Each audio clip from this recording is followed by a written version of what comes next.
Hi, I'm Danny Ramos, and welcome to this week's edition of Hispanic Speak Out TV, brought to you for the past 15 years on Bright House Cable TV. In our commentary today, we want to talk about is Oreo cookies, what's wrong with America? Oreo cookies announced that they're leaving the United States of America and they're setting up shop in Mexico. What does that mean? That means that we're going to lose thousands of jobs because the Oreo plant is closing. I've been eating Oreo cookies for 40 years. It's kind of disappointing, but it won't change the taste if it goes to Mexico. So where's the downside? The downside is that there are going to be thousands of jobs lost by Americans here in the United States. The fact of the matter is that the big deal about it is that the 0.1% is making more money by doing that. These corporations, major corporations, are controlled by very wealthy people. The way they get wealthier is by reducing costs or increasing sales. In this particular case with Oreo cookies, when they go to Mexico, they are going to have major labor costs reduced. That puts more money in the pockets of the 0.1%, who are now growing in this country while the middle class is going down economically. The problem is that we're losing jobs, and those jobs are going to other countries. Again, the 1% gets richer, the middle class gets poorer. Now, on the Mexican side, it's great for Mexico because we're providing thousands of jobs to lift the economy of Mexico. The final outcome of all of this is that the United States is absorbing the economy of Mexico into the economy of the United States, just like they did after World War II with Germany, Japan, and other countries.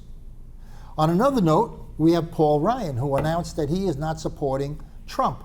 That's until he meets with him, which I predict, of course, that that's going to turn around because Paul Ryan is being sent in by the Republican Guard to negotiate positions and jobs for their friends.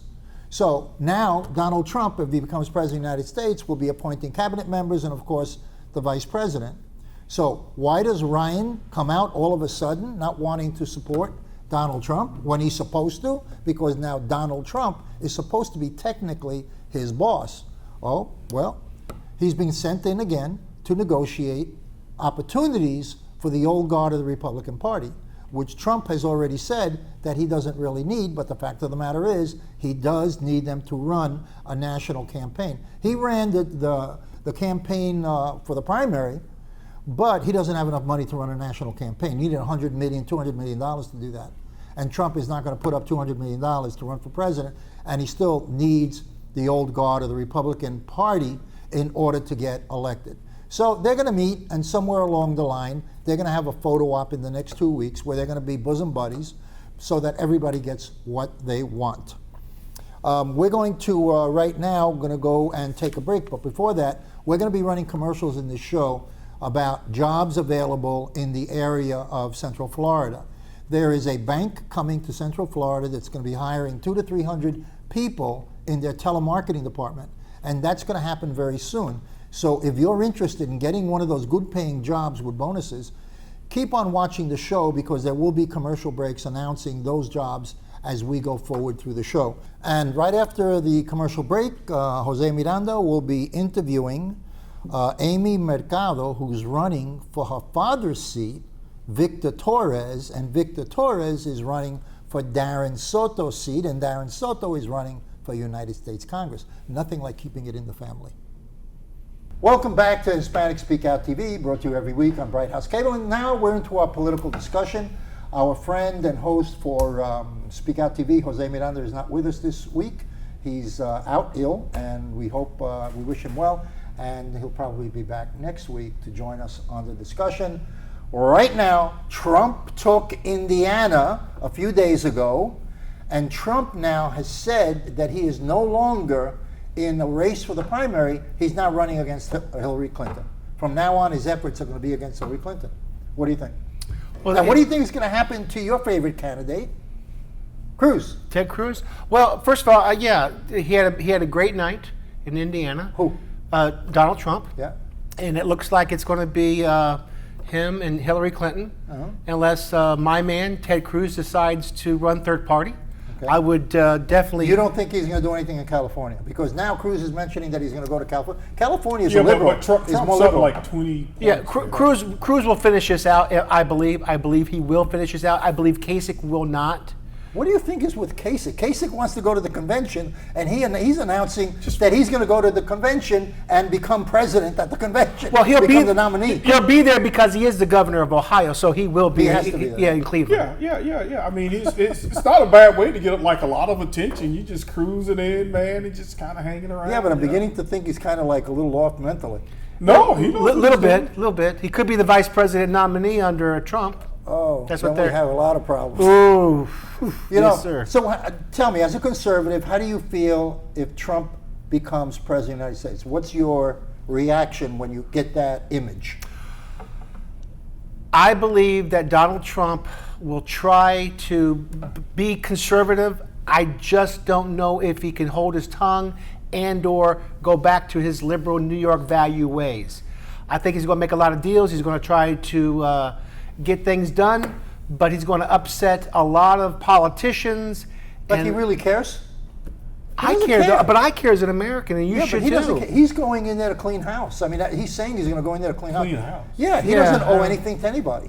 Yes, so but- all of this terrible spending. And so all these people just going to give up all their power just like that. Listen, the president is powerful. He's a powerful guy. So- he has domain over certain things like giving money to foreign aid. He influences all of that. He can turn But that Trump down. said he was going to take all that away. Yeah. Yeah, he is. But what scares And a lot me, of people are for that.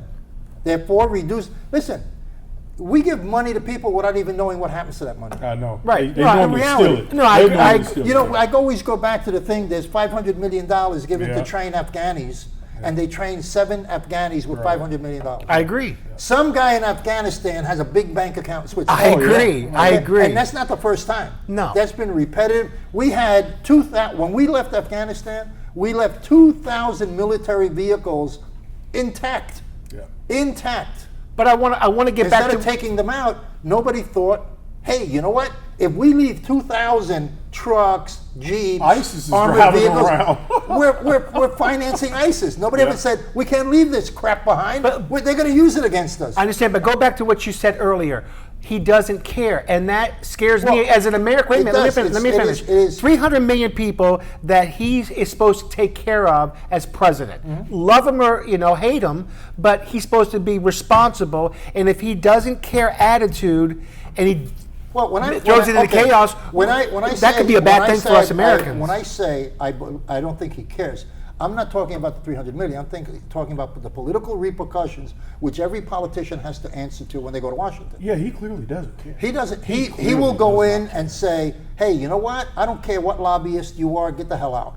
Or I don't care who you are. Get out. Okay. Or that's what you know what I'm saying, right? Because he doesn't have any allegiance to any politician. He took Ted Cruz's dad. Did you see that with Lee Harvey Oswald? Did you see that picture? No. It was in the National Enquirer. There's a picture of Ted Cruz's father. That's not Ted Cruz's father. That's what they say. But that's a and lie. Trump brought that up. Okay, I that's a don't lie. know what it is. Let's They have not denied.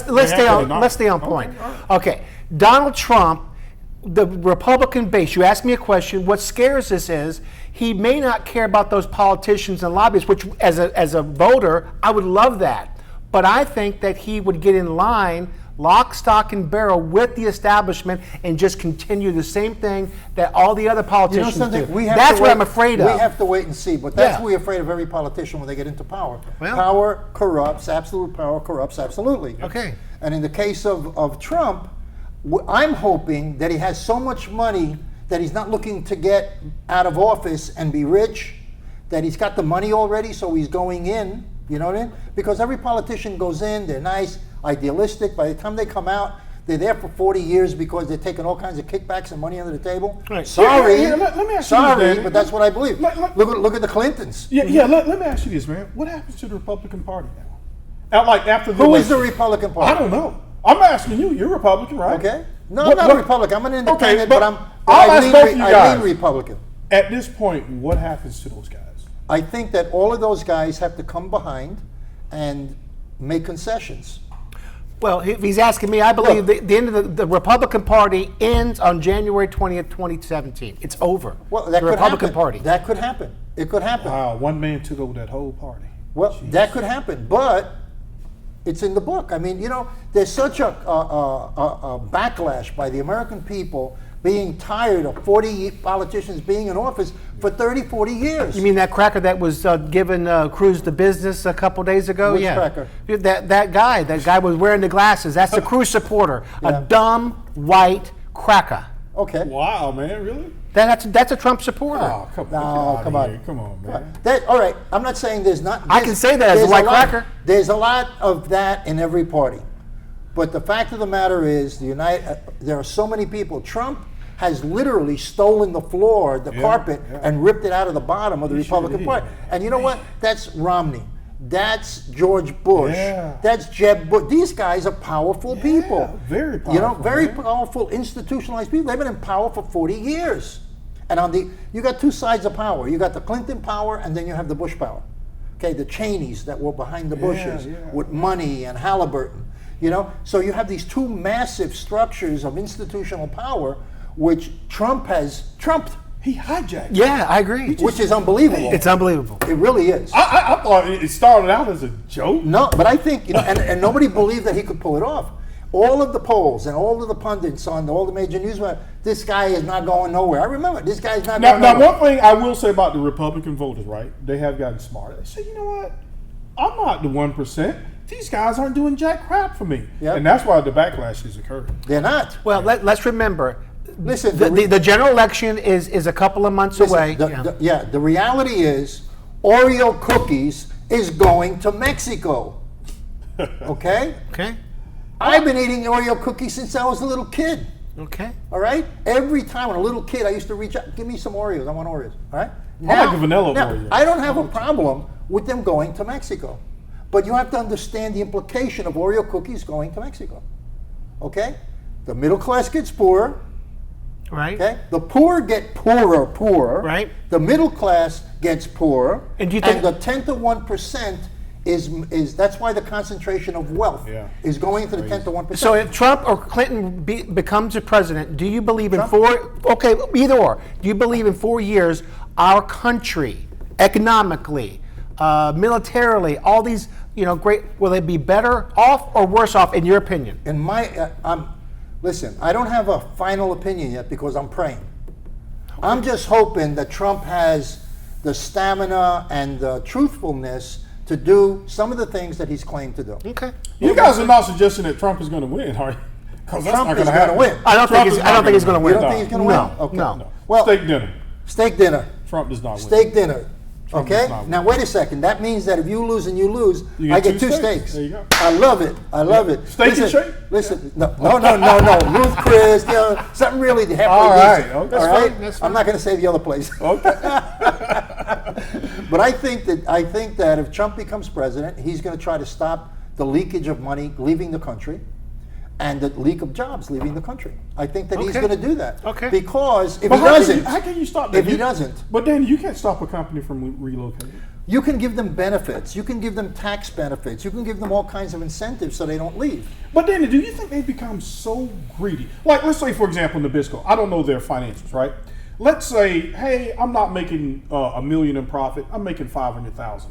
But if I go to Mexico, I make the entire million. You're gonna make more than $1 million. Yeah, okay, I get it. But what I'm saying, do you think companies are so greedy, right? Like, if you're Let still me ask you making money. something. You're still Let me making ask you money. something. When was the last time you saw a Mitt Romney, okay, really care and give out extra stuff to his you're employees? Right. You're right. When? That they didn't Never. have to. That they didn't have to. Right. Yeah. That's what it is, okay? All right, we're going to break for an interview right now. Tune in next week, and you'll see us again. Be right back.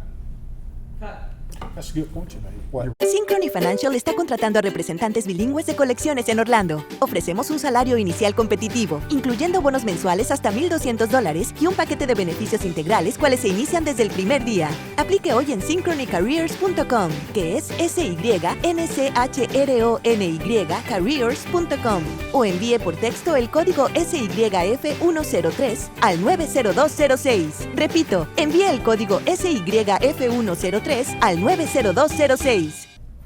Hi, I'm Jose Miranda. This is Hispanic Speak Out TV, brought to you each week on Bright House Channel 49. We also have 2 additional shows. Of course, we have EDU TV, and we have his Latino Role Models, which directly follows us. We talk politics, we talk education, we talk culture. Today, I have the privilege of being joined by Millie Irizarry. Sorry. Hello, how are you? Hello, fine, thanks. Who is the new czar under Mayor Jacobs for Hispanic Affairs. Hello, and how are you?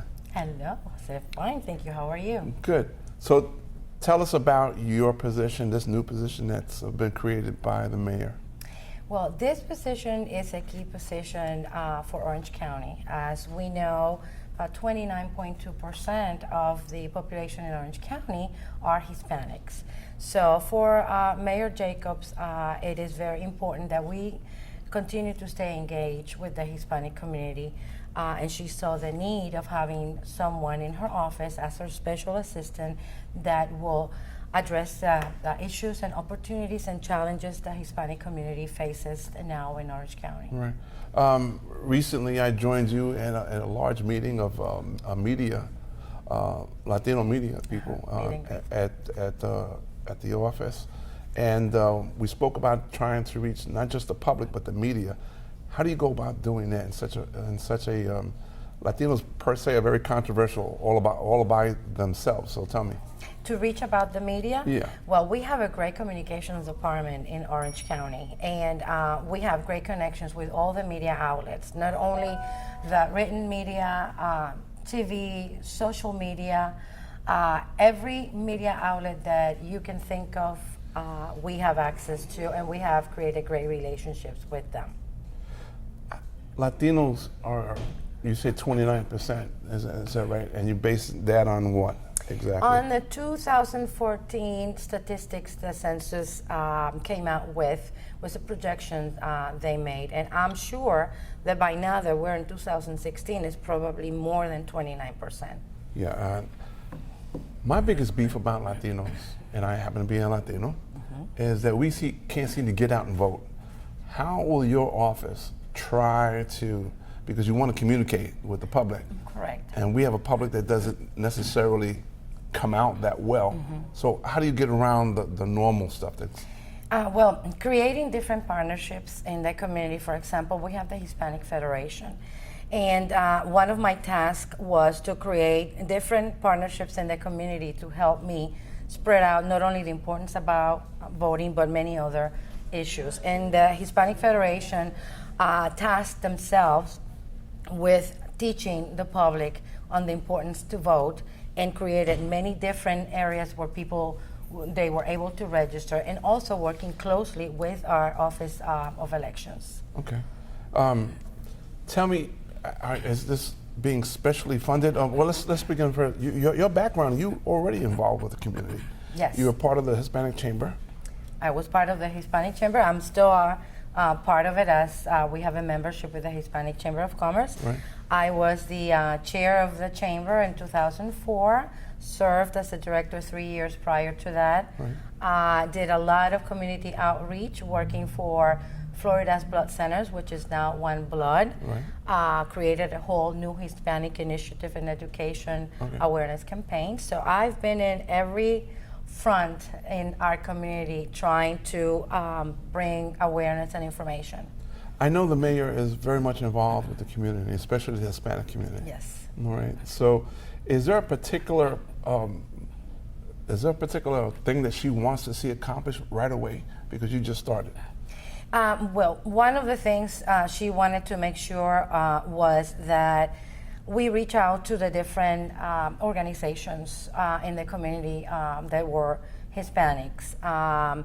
Not only dealing with homelessness and assisting the Hispanic community, but also reaching out to the different small advocacy groups that are working in the community. So I immediately went out and reached out and reconnected with many people that I worked with before, because for us in Orange County, it's important that the citizens know the services that we have and how they can get involved with government, because it's not only making sure they can reach out to services, but also making sure that they're part of that process of government and have a voice. Do we have special funding, let's say, for the Hispanic community versus another community, or is all the money divided just equally? All the different communities are part of the initiatives that Orange County has, and we are all tasked with different communities, and we do all the same for the different communities. Now, the different committees that we have and different organizations that are involved, are they bilingual? Do they speak and write Spanish as opposed to just people coming and have to know the English language? We have bilingual personnel in every department in Orange County. Not only do we have people who speak Spanish, but we also have the materials and information they need in Spanish.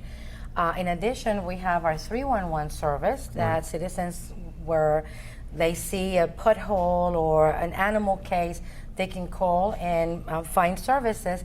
We have that in Spanish. So if they call and they prefer to speak Spanish, they just listen to the prompt and then press the button for Spanish. Okay. I want to throw a kink into that a little bit. Okay. You'll hear different groups here say that people that live here should be speaking English. And so, and I totally understand that aspect of it. But going forward, should we not also promote that English be the language that we have, if that's what we speak here in Florida? Well, I think that has been promoted throughout the years, that we speak English here, not only in Florida, but throughout the United States. Right. But because Florida is so diverse, we're not only talking about Hispanics, we're talking about Brazilians, we're talking about people coming from Europe. Right. Yes, the goal and the benefit for them is to learn English as their second language, but that's something that you don't do in 2 or 3 weeks. That's something that takes time. Right. Exactly. Right. And it is to their benefits to do so at their own pace. Younger people learn English faster than the older adults, especially if they study their whole life in their country. So it's going to take a little time. So Yes, real quick, does the mayor invite the public to come and join her in meetings? Yes, we have our chamber meetings, which are the commissioners' meetings that are every other week on Tuesday. Public is invited. They all can access the form to register on our website. And once they register, and if they want to speak about a subject, they can come, and they are given 2 to 4 minutes to speak. A phone number, real quick, where we catch you. It's 407-836-7093. Maria, thank you so much for taking the time. Millie, I'm sorry. Thank you so much for taking the time, okay? Thank you for the opportunity. I'm Jose Miranda. This has been Hispanic Speak Out. We'll see you again next week, same time. Mira, ¿dónde tú estás? Ya estoy aquí, mi vida. ¿Pero qué están tomando? ¿Pero por qué? Porque me traje lo nuevo y diferente, Taíno Light Boricua Beer. Y lo más importante es que es lo nuevo y acabadita de salir al mercado. ¿Y saben buenas? Claro, ambas cervezas tienen los mismos beneficios que una copa de vino. Con menos calorías. La Boricua Beer 6%, fuerte pero con sabor. Y la Taíno Light 4.5% y es artesanal. Eso es. Somos familia, calidad y sabor. Visita boricuabeer.com. Hi, I'm Jose Miranda. This is Hispanic Speak Out TV, brought to you each week on Bright House Channel 49, starting at 9 o'clock. Our show is 9:30, and the following show is at 10. We have EDU TV with Mr. Perkins, and we have, that follows us, Latino Role Models. We talk sports, politics, culture. I'm being joined tonight by a family that's involved in politics for a long time. Of course, at the end, we have Mr. Victor Torres, who is a state representative.